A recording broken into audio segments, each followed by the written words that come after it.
जो आज हम ये सब धरने पे आए हैं, अगर 14 तारीख को उन्होंने इस तरह से हमें आश्वासन देके वापस करा था, तो वो आश्वासन अभी तक 14 तारीख से अब तक क्यों नहीं पूरा हो पा रहा है इन लोगों से।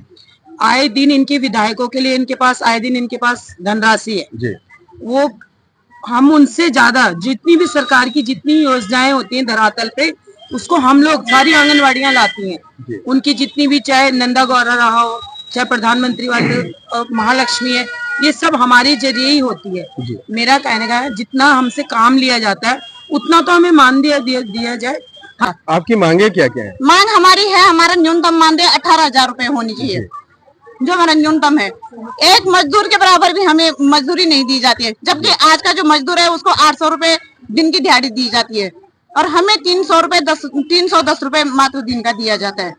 तो बड़ा खेत का विषय है कि जो मातृ शक्ति है हमारी बहनें, एक तो हमारा सरकार का नारा है कि बेटी बचाओ बेटी पढ़ाओ, और आज हमारी बहनों की दुर्दशा सड़कों में ऐसी कर रहे हैं। समस्याएं सभी की एक जैसी है सर।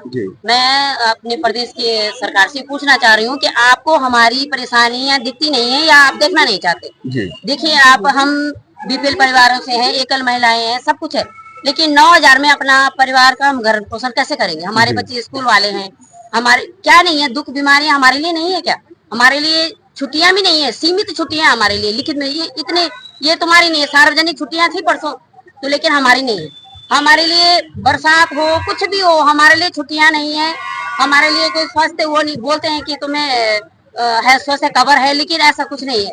और सरकार जितने भी चुने गए प्रतिनिधि हैं उनको 18,000 रुपए दे रही हैं, जबकि मोबाइल का जमाना है, 399 में रिचार्ज हो जाता है। लेकिन इन लोगों को ये बता रहे हैं कि इनके पास में रिचार्ज के भी पैसे नहीं दिए जाते हैं सरकार की तरफ से। जी, आप क्या कहना चाहेंगे? सर बस मैं तो यही चाहती हूँ कि हमारी सरकार हमारा मानदेय बढ़ा दे।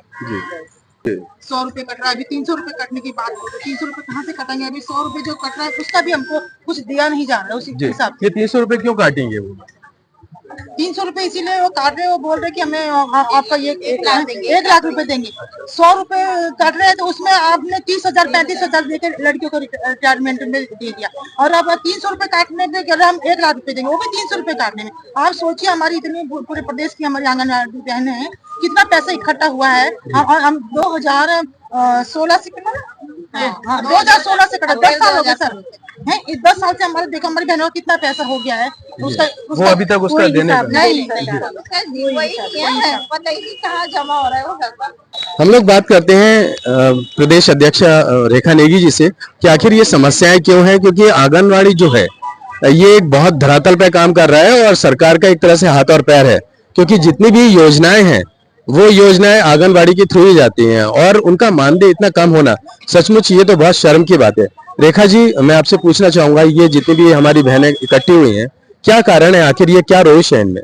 उत्तराखंड से पूरा प्रदेश बैठा हुआ है, लेकिन सरकार ने ये 14 तारीख से हम लोग लगातार सरकार को अपना ज्ञापन हो गया, रैली के माध्यम से हो गया, ब्लॉक स्तर से, जिला स्तर से, प्रदेश स्तर से लगातार दे रहे हैं, लेकिन सरकार ने तब से बिल्कुल भी मतलब कान में जून तक नहीं रहेगी। लेकिन तत्काल जैसे हमारा 5 और 6 का जो डे होता है वो हमारा एक पोषण डे होता है, जिसमें हम लोग पोषण चलाते हैं और उस पर अपडेट करते हैं, तो सरकार को खबर चली जाती है कि उन्होंने पोषण चला दिया।